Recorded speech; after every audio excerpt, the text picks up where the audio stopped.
कहानी शुरू होती है डैनी डॉग नाम के एक आदमी से, जिसकी बहुत ही अलग लाइफ है नॉर्मल लोगों से। उसके गले में एक कॉलर बंधा हुआ है और जब उसके गले से ये कॉलर उतारा जाता है वो बहुत ही खतरनाक और बेरहम हो जाता है। डैनी को बचपन से ही ट्रेन किया गया है लड़ने और लोगों को हर्ट करने के लिए, बिल्कुल एक मशीन की तरह। उसका मालिक विक्टर उसे एक वेपन की तरह इस्तेमाल करता है उन लोगों से पैसे लेने के लिए जो उसके कर्जे में है। जब कोई विक्टर को पैसे वापस करने से मना कर देता है वो बस डैनी का कॉलर खोल देता है और डैनी उन लोगों पर ब्रूटली अटैक कर देता है जब तक कि विक्टर को उसके पैसे नहीं मिल जाते। लेकिन जैसे ही विक्टर डैनी को वापस कॉलर पहना देता है तो डैनी बिल्कुल ही रिलैक्स और अच्छा बच्चा बन जाता है। जब तक उसने कॉलर पहना है वो किसी को हर्ट नहीं करेगा। फाइट के दौरान डैनी को काफी सीरियस इंजरीज आती हैं, लेकिन उसे पेन बिल्कुल फील नहीं होता क्योंकि विक्टर ने उसे ऐसे ट्रेन किया है कि वो दर्द को इग्नोर कर सके। विक्टर डैनी के साथ एक जानवर से भी बुरा बर्ताव करता है,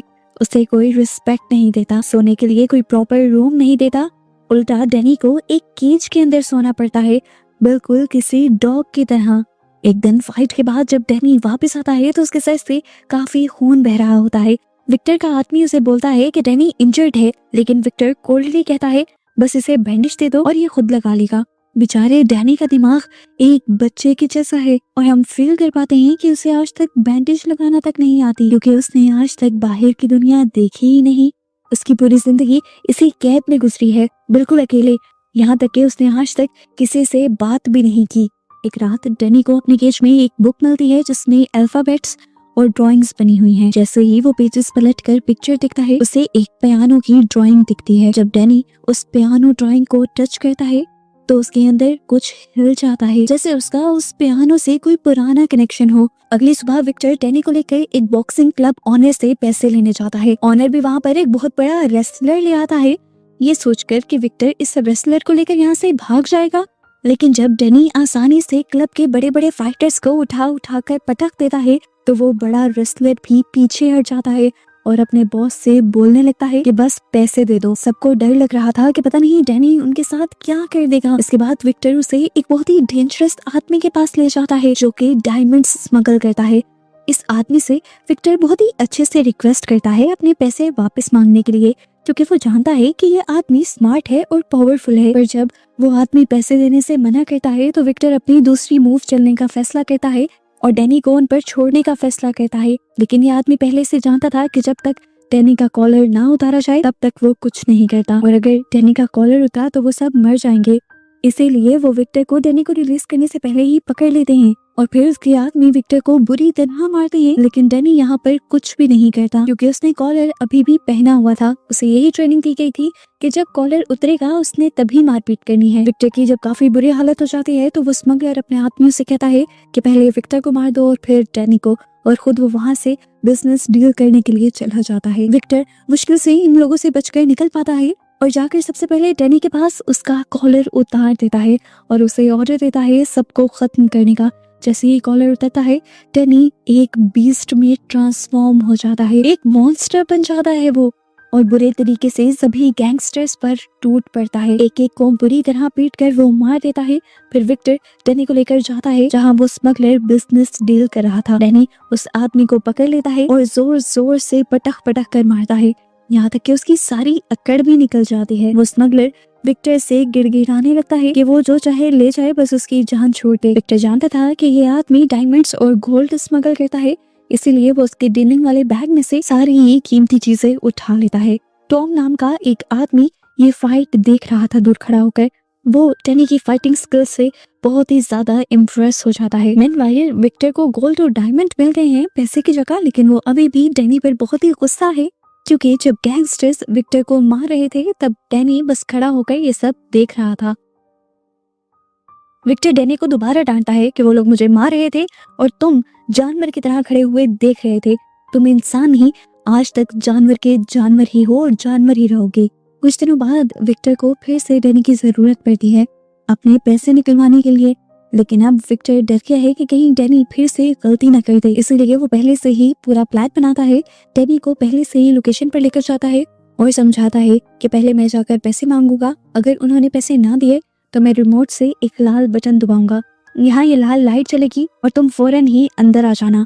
और अंदर आकर सबको मारने लग जाना। विक्टर ये बातें कई मर्तबा रिपीट करता है ताकि डैनी के अजीब से दिमाग में ये सारी बातें फिट हो जाएं कि लाल लाइट ऑन होने का मतलब है कि उसे अंदर जाना है। फिर अपने आदमियों के साथ अंदर चला जाता है, जबकि डैनी बाहर खड़ा उस लाइट को घूरने लग जाता है। टाइम गुजरता है लेकिन बल्ब नहीं चलता। वेट करते हुए डैनी की नजर पास रखे हुए एक पियानो पर पड़ती है। उसने भी कुछ दिनों पहले अपनी किताब में एक पियानो की ड्राइंग देखी थी और उसे पियानो से एक अजीब सी अट्रैक्शन फील हुई थी। अभी भी उसे वही अट्रैक्शन फील होती है और वो पियानो को टच करने लगता है।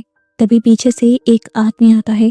उसका नाम सैम है और वो ब्लाइंड है, अंधा है। सैम डैनी को अपने पास बुलाता है और उसका नाम पूछता है, लेकिन डैनी कोई जवाब नहीं देता। सैम एक्सप्लेन करता है कि वो एक पियानो टीचर है जो यहाँ के एक पियानो को रिपेयर करने के लिए आया है और उसे डैनी की हेल्प चाहिए। वो डैनी से कहता है जब वो बोले तब पियानो की कीज प्रेस करना। सैम पियानो की दूसरी साइड जाता है ट्यूनिंग करने के लिए, जबकि डैनी कीज प्रेस करता है और इस दौरान डैनी को पियानो बजाने में बहुत ही मजा आता है। इतना मजा कि वो अपने मिशन पर भी ध्यान देना भूल गया था। उसने वो लाइट देखी ही नहीं।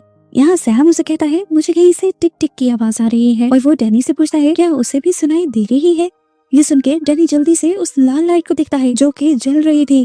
वो फौरन भागकर विक्टर के पास जाता है, लेकिन अब बहुत देर हो चुकी होती है। गैंगस्टर्स ने विक्टर को बहुत बुरी तरह पीटा था और इस चीज को लेकर विक्टर भी बहुत ही ज्यादा गुस्से में था, क्योंकि वो पिछले आधे घंटे से उस बटन को प्रेस कर रहा था। पनिशमेंट के तौर पर विक्टर डैनी को वापस अपने हाइड आउट में ले जाता है और केज में लॉक कर देता है, यही सोचते हुए कि अब उसे क्या सजा दी जाए। तभी विक्टर का एक आदमी आता है और कहता है कि कोई बहुत बड़े पैसे वाला आदमी उससे मिलना चाहता है एक प्रॉफिटेबल बिजनेस डील के लिए। वो विजिटर असल में टॉम है, वही आदमी जिसने पहले डैनी को फाइट करते हुए देखा था। टॉम विक्टर को बोलता है उसने डैनी की फाइटिंग स्किल्स देखी हैं और वो एक डील करना चाहता है। वो हर महीने एक फाइट ऑर्गेनाइज करता है जहां विनर को इतने पैसे मिलते हैं जितने विक्टर सोच भी नहीं सकता। लेकिन ये फाइट इलीगल होती है और बहुत ही ज्यादा ब्रूटल होती है। इस फाइट को जीतने के लिए दूसरे फाइटर को मारना पड़ता है। विक्टर पहले से ही डैनी पर गुस्सा है, वो उससे बहुत बड़ी पनिशमेंट देने का सोच ही रहा था और तभी ये टॉम की ऑफर आ गई और उसने गुस्से में एक्सेप्ट भी कर ली। अगर डैनी मरा तो मर भी जाए, विक्टर को अब उसकी परवाह ही नहीं थी। अगली सुबह विक्टर डैनी को फाइट वेन्यू ले जाता है। यहाँ टॉम विक्टर को अपना फाइटर दिखाता है जो लास्ट 15 मैचेस जीत चुका है। कद में और जिस्म में वो डैनी से बहुत ही ज्यादा बड़ा था और काफी डेंजरस भी लग रहा था। लेकिन जब मैच स्टार्ट होता है और विक्टर डैनी का कॉलर उतारता है और उसे कहता है कि अपनी पावर दिखाओ, तो डैनी फुल स्पीड से आगे बढ़ता है और उस फाइटर के थ्रोट के ऊपर एक पंच करता है, यानी उसके गले पर एक जोर से मुक्का मारता है और उसे एक ही सेकंड में हमेशा के लिए सुला देता है। सभी देखने वाले शॉक्ड रह जाते हैं। टॉम जो कि ऑर्गेनाइजर था उसे भी यकीन नहीं होता कि फाइट शुरू होने से पहले ही खत्म हो गई। प्रॉमिस के मुताबिक विक्टर को उसकी पेमेंट मिल जाती है। वो इस टाइम बहुत ही ज्यादा खुश था क्योंकि ये पैसा उसकी पूरी साल की कमाई के बराबर था। वो फैसला कर लेता है कि वो हर महीने डैनी को यहाँ लाता रहेगा, इतना पैसा कमाता रहेगा और अमीर हो जाएगा। अपनी खुशी में विक्टर डैनी से पूछता है बताओ आज क्या चाहिए तुम्हें। डैनी थोड़ी देर चुप रहता है और फिर कहता है मुझे एक पियानो चाहिए। विक्टर उसका मजाक उड़ाते हुए पूछता है अरे तू पियानो का क्या करेगा। इस टाइम जब वो बात कर रहे होते हैं तभी अचानक उनकी कार का एक ट्रक के साथ एक्सीडेंट हो जाता है और उनकी कार पलट जाती है। कुछ आदमी वेपन्स लेकर बाहर निकलते हैं और उन पर गोलियों की बरसात कर देते हैं। ये सारे उस गोल्ड स्मगलर के लोग थे जिसे डैनी ने कुछ दिन पहले पीटा था। इस हमले में सभी लोग मर जाते हैं डैनी को छोड़कर, जो बच के निकल जाता है और सीधा उस जगह पर पहुंचता है जहां उसने सैम से पहली बार मुलाकात की थी। सैम अभी भी वहीं बैठा पियानो रिपेयर कर रहा था और इस टाइम वो डैनी के कदमों की आवाज सुनकर समझ आता है कि डैनी ही आ रहा है। डैनी बुरी तरह इंजर्ड है और खून की कमी से वहीं बेहोश हो जाता है। जब डैनी को होश आता है तो वो एक रूम में अपने आप को एक बेड पर पाता है। विक्टर उसे केज में जमीन पर सुलाया करता था। बेड पर वो पहली बार सोया था। डरकर वो बेड से छलांग लगाकर उठ जाता है और बेड के नीचे जाकर छुप जाता है। कुछ देर बाद सैफ आता है और फौरन ही समझ जाता है कि डैनी डरा हुआ है। वो चुपचाप डैनी का खाना बेड के नीचे रख देता है और चला जाता है। ऐसे ही कुछ दिन बीत जाते हैं।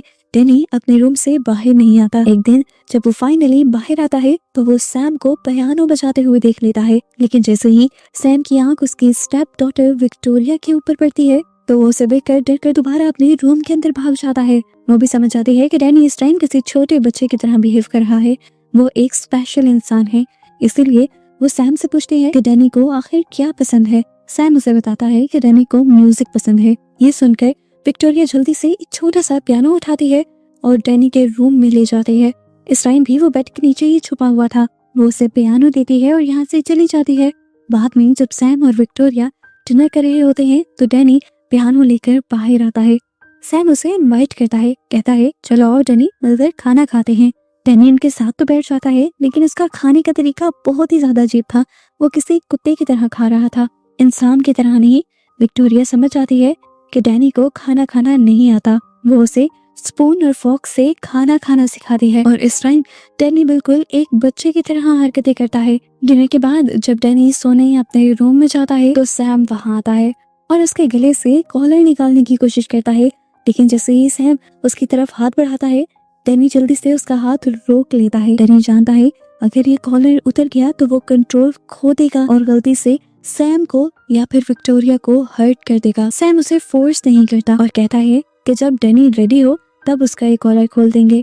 अगली सुबह सैम डैनी को मार्केट लेकर जाता है, उसे सिखाता है कि लोगों से कैसे मिलते हैं, शॉपिंग कैसे करते हैं और रूटीन की नॉर्मल चीजों को किस तरह से हैंडल किया जाता है। शॉपिंग के बाद जब वो घर लौटते हैं तो सैम डैनी को खाना पकाना सिखाता है। इतने में ही शाम हो जाती है और सैम उसे बताता है कि विक्टोरिया के कॉलेज से आने का टाइम हो गया है और आज तुम उसे लेने जाओगे और उसे लेकर घर लौटोगे। डैनी भी उसकी बात मानते हुए विक्टोरिया को लेने के लिए उसके कॉलेज चला जाता है, क्योंकि वो कई मर्तबा सैम के साथ उसे कॉलेज छोड़ने गया था, इसलिए उसे रास्ता पता था। विक्टोरिया भी उसे देखकर खुश होती है और रास्ते में डैनी को आइसक्रीम भी खिलाती है, यहाँ तक कि उसे सिनेमा में मूवी दिखाने भी ले जाती है और साथ में उसे पियानो बजाना भी सिखाती है। डैनी नई नई चीजें सीख रहा था, नए लोगों में बैठ रहा था, उसे अपनी ये नई लाइफ बहुत ही ज्यादा पसंद आ रही थी। एक दिन विक्टोरिया डैनी के पास आती है और बात करते हुए उसका कॉलर निकालने की कोशिश करती है। जैसे ही वो टच करती है डैनी को डर लगने लगता है।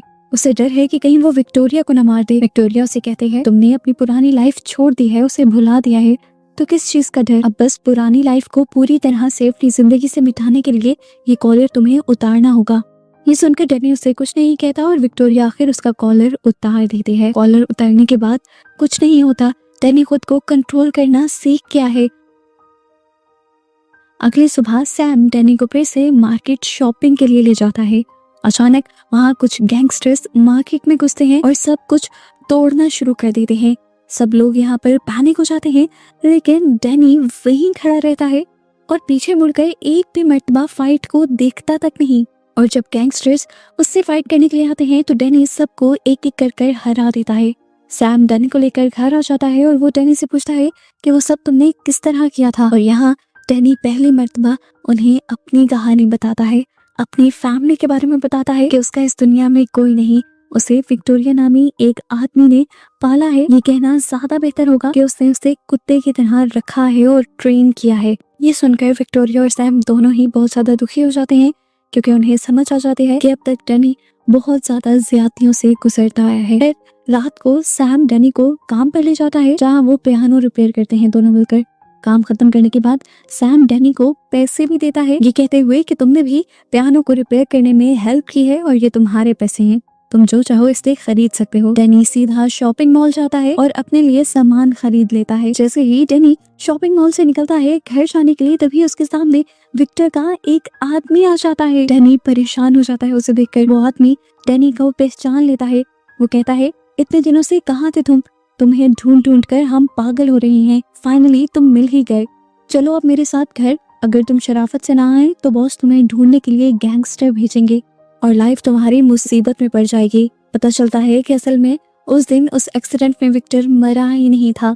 विक्टर इस मर्तबा डैनी को देखकर बहुत ही ज्यादा खुश होता है, क्योंकि डैनी उसे अमीर बनाने का एक बहुत बड़ा जरिया है। विक्टर फिर से डैनी के गले में कॉलर लगाता है और उसे एक फाइट के लिए ले जाता है। उनकी मुलाकात टॉम से होती है, जो कहता है कि आज की फाइट और भी ज्यादा एक्साइटिंग होगी क्योंकि डेंजरस वेपन्स यूज होंगे। विक्टर को कोई फर्क नहीं पड़ता कि ओपोनेंट यानी दुश्मन कौन है, क्योंकि वो जानता है उसने डैनी की बहुत अच्छी ट्रेनिंग की है और डैनी कम से कम किसी इंसान से तो नहीं हार सकता। अब विक्टर डैनी का कॉलर उतारता है और उसे कहता है कि फाइटर को बिल्कुल मार दो, लेकिन आज डैनी बिल्कुल भी फाइट करने के मूड में नहीं था। उसे सैम और विक्टोरिया ने सिखाया था कि किसी को भी नुकसान पहुंचाना बुरी बात है। ये सुनकर विक्टर गुस्से में आ जाता है और डैनी को धक्का देकर फाइटिंग रिंग में फेंक देता है। वो डेडली फाइटर फौरन डैनी पर अटैक कर देते हैं, लेकिन डैनी वापस फाइट करने के बजाय सिर्फ डिफेंड करता है। टॉम विक्टर से कहता है, तुम्हारा फाइटर क्या कर रहा है, वो लड़ ही नहीं रहा। गुस्से में विक्टर एक कुल्हाड़ी उठाकर नीचे फेंक देता है और डैनी को कहता है, मार डालो उसे। लेकिन डैनी वो वेपन नहीं उठाता क्योंकि वो किसी की जान लेना नहीं चाहता। इस मौके का फायदा उठाते हुए दूसरा फाइटर कुल्हाड़ी उठा लेता है और डैनी पर वार करने ही लगता है, लेकिन डैनी सामने वाले के पास कुल्हाड़ी होने के बावजूद भी अपने आप को आसानी से बचा लेता है। टॉम और भी ज्यादा गुस्सा हो जाता है और विक्टर को कहता है वो इस फाइट को और भी एक्साइटिंग बनाने वाला है। वो और भी बहुत सारे फाइटर्स इसी रिंग में भेज देता है, जिससे डैनी के लिए अब खतरा और भी ज्यादा बढ़ गया है। अब ये सारे फाइटर्स मिलकर डैनी को बुरी तरह पीटते हैं। डैनी का पेशेंस बिल्कुल टूट जाता है और वो फिर अपनी पुरानी डेंजरस स्टेट में आ जाता है। वो हर फाइटर को एक एक कर कर पकड़ कर मारता है। टॉम और वेपन्स नीचे फेंकता है, लेकिन डैनी को अब कोई फर्क नहीं पड़ता। तीनों फाइटर्स मिलकर भी डैनी को नहीं हरा पाते। वो अब हैमर उठाता है और एक फाइटर की हड्डियां तोड़ देता है, जिसके बाद वो दूसरे फाइटर पर पंचेस की बरसात कर देता है और इस तरह वो दोनों ही बुरी तरह इंजर्ड हो जाते हैं। ये देखकर तीसरा फाइटर डर के मारे फाइटिंग छोड़ देता है और इस तरह तीनों हार मान लेते हैं और डैनी जीत जाता है। लेकिन विक्टर और टॉम को ऐसी जीत नहीं चाहिए थी। उन्हें चाहिए था कि डैनी उन तीनों को ही जान से मार दे। अगर वो ऐसा नहीं करेगा तो विक्टर को पैसे नहीं मिलेंगे। गुस्से में वो खुद ही एक गन उठाकर सामने वाले फाइटर को मार देता है। पैसे तो उसे मिल गए थे, लेकिन अब उसे डैनी पर बहुत ज्यादा गुस्सा था क्योंकि डैनी उसके मुताबिक नहीं चल रहा था। इस तरह तो उसे अगली फाइट में एक भी पैसा नहीं मिलेगा। गुस्से में विक्टर डैनी को अपने हाइट आउट ले जाता है और वहाँ उसके लोग डैनी को बुरी तरह पीटते हैं क्योंकि आज की फाइट में उसने विक्टर की बात नहीं मानी थी। विक्टर फिर से डैनी को केज में बंद कर देता है। दूसरी तरफ हम सैम और विक्टोरिया को देखते हैं। ये दोनों डैनी के लिए बहुत ही परेशान हैं क्योंकि वो जानते हैं डैनी बहुत मासूम है और वो पता नहीं कहाँ चला गया है। यहाँ पर डैनी भी जो केज में बंद है वो विक्टोरिया और सैम को याद कर रहा है और उन्हीं के साथ रहना चाहता है। उसे इस तरह की जिंदगी बिल्कुल पसंद नहीं और अब वो हिम्मत करता है और फैसला करता है यहाँ से निकलने का। जैसे तैसे वो अपनी केज से बाहर निकलता है और फौरन विक्टर के रूम में जाता है, जहाँ इन्वेस्टिगेशन करने के बाद उसे यहीं पर बहुत सारी फोटोज मिलती हैं। उन फोटोज के बीच उसे अपने बचपन की एक फोटो मिलती है जिसमें डैनी अपनी मॉम के साथ खड़ा था। डैनी फौरन विक्टर के पास जाता है और उसे कहता है, तुमने तो कहा था कि तुमने मुझे सड़क के किनारे से उठाया है, लेकिन तुम्हारे पास मेरी माँ की फोटो कैसे आई? तब विक्टर डैनी से कहता है, अच्छा चलो पूछ ही रहे हो तो बता देता हूँ सारी सच्चाई। जानना है ना तुझे, कहाँ है तेरी माँ? तेरी माँ एक प्रोस्टिट्यूट थी, मेरे पास आती जाती रहती थी वो। अरे जब उसने तुझे जन्म दिया तो वो मर गई। उससे मुझे प्यार था, इसलिए उसके नाम पर तरस खाकर तुझे मैंने रख लिया। उसकी बातें सुनकर डैनी समझ रहा था कि उसकी मॉम एक प्रोस्टिट्यूट नहीं हो सकती, लेकिन डैनी इस वक्त चुप था और अभी के लिए वो यहाँ से चला जाता है।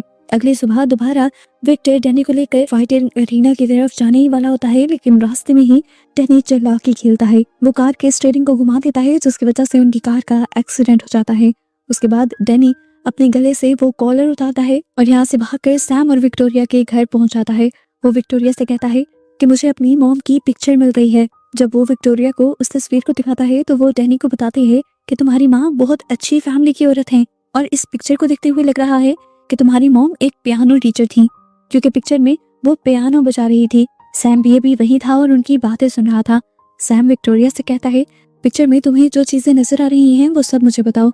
विक्टोरिया तस्वीर देखकर जब सारी चीजें बताती है तो सैम बताता है कि डैनी की मॉम ने ये पिक्चर एक ऑडिटोरियम में खिंचवाई है और वो उस ऑडिटोरियम का नाम भी उन्हें बता देता है और ये तीनों अब डैनी की मॉम की बाकी इंफॉर्मेशन लेने के लिए उस ऑडिटोरियम में चले जाते हैं। वहाँ एक बूढ़ी लाइब्रेरियन उन्हें बताते हैं कि ये लड़की कई साल पहले चाइना से यहाँ आई थी और बहुत ही बेहतरीन पियानो बजाती थी, लेकिन एक दिन वो अचानक गायब हो गई। उसका एक बेटा भी था। उसके गायब होने के बाद से उसके बेटे का भी किसी को पता नहीं चला।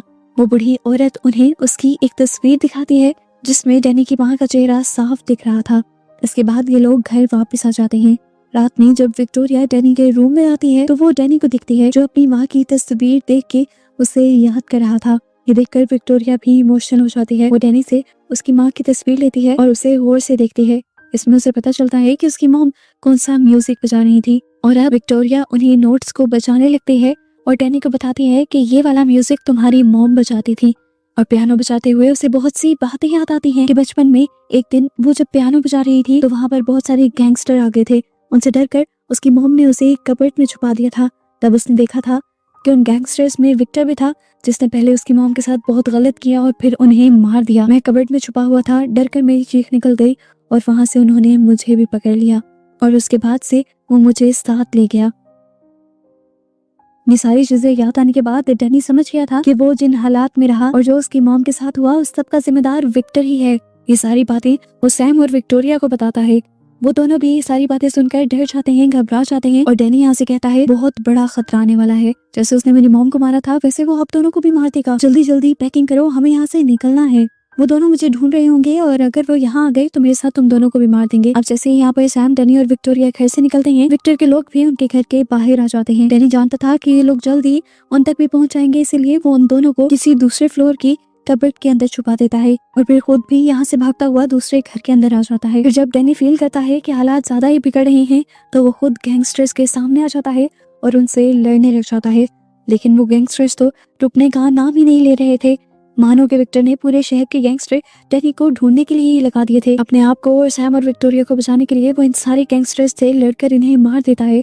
विक्टर जब ये देखता है तो वो अब सबसे खतरनाक फाइटर डैनी को मारने के लिए आगे भेजता है और यहाँ इन दोनों के दरमियान में एक खतरनाक फाइट शुरू हो जाती है। वो फाइटर इस तरह डैनी से लड़ा था कि जैसे डैनी की सभी कमजोरियां जानता हो, इसलिए पहली मर्तबा डैनी के लिए ये टक्कर की फाइट थी। वो डैनी को मार मार कर उसकी हालत खराब कर देता है, लेकिन डैनी भी अपनी आखिरी सांस तक हार नहीं मानता और फिर आखिरकार उस फाइटर को ओवर पावर कर कर मार ही देता है। अपने सारे फाइटर्स को मरता हुआ देखकर विक्टर बहुत ही ज्यादा गुस्से में आ जाता है और अब वो खुद डैनी से लड़ने के लिए आता है। जैसे ही विक्टर डैनी को देखता है वो उस पर गोलियां चलाने लगता है, लेकिन डैनी जैसे तैसे खुद को बचाते हुए वहां से भाग जाता है।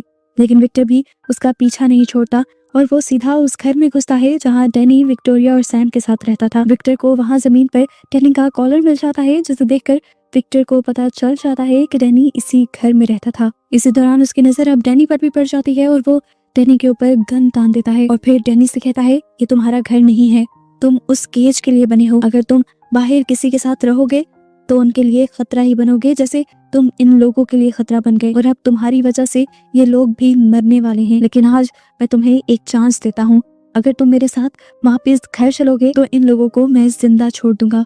ये सब सैम और विक्टोरिया भी चुपकर सुन रहे थे। अब जैसे ही विक्टर उसके पास आने वाला था तो डैनी ने भी उसका हाथ पकड़ लिया और उसका हाथ तोड़ते हुए उसे कहा ये मेरा घर है।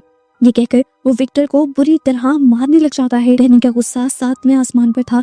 आज उसने अपना और अपनी मॉम का बदला लेना था। इससे पहले कि वो उसे जान से मार देता, विक्टोरिया आकर उसे रोक देती है, लेकिन यहाँ विक्टर उसे भड़काने लगता है, उसे उसकी माँ की याद दिलाता है। वो उससे गलत बातें कहता है और कहता है मैं रोज तुम्हारी माँ के साथ ज्यादती करता था। इन सारी बातों को सुनकर दोबारा से डैनी को गुस्सा आ जाता है और वो इससे पहले कि पूरी तरह विक्टर को मार देता, सैम यहाँ पे एक गमला उठाकर विक्टर के सर पर मार देता है और वो बेहोश हो जाता है। कुछ देर बाद वहाँ पुलिस आ जाती है और वो विक्टर और उसके सारे साथियों को पकड़कर जेल में डाल देती है, क्योंकि विक्टर ने डैनी की मॉम के साथ साथ बहुत से और लोगों को भी मारा था और डैनी की पूरी लाइफ भी तबाह की थी। फाइनली डैनी के सारे डर अब खत्म हो गए थे, उसे एक नई लाइफ मिल चुकी थी और डैनी अब अपनी इस नई लाइफ में बहुत खुश रहने लगा था। मूवी के पोस्ट क्रेडिट सीन में वो लोग विक्टोरिया का एक म्यूजिक शो देखने के लिए भी जाते हैं और विक्टोरिया अपनी इस धुन को एक स्पेशल आदमी को डेडिकेट करती है। डैनी खुश होकर सैम से कहता है वो ये बात आपके लिए कह रही है और सैम मुस्कुराते हुए से कहता है मेरे लिए नहीं, तुम्हारे लिए। डैनी को अब पहली मर्तबा लाइफ का और प्यार का एहसास हुआ था। उसकी आंखों में आंसू आ जाते हैं और इस तरह इन सबको खुश दिखाते हुए कहानी यहाँ खत्म हो जाती है।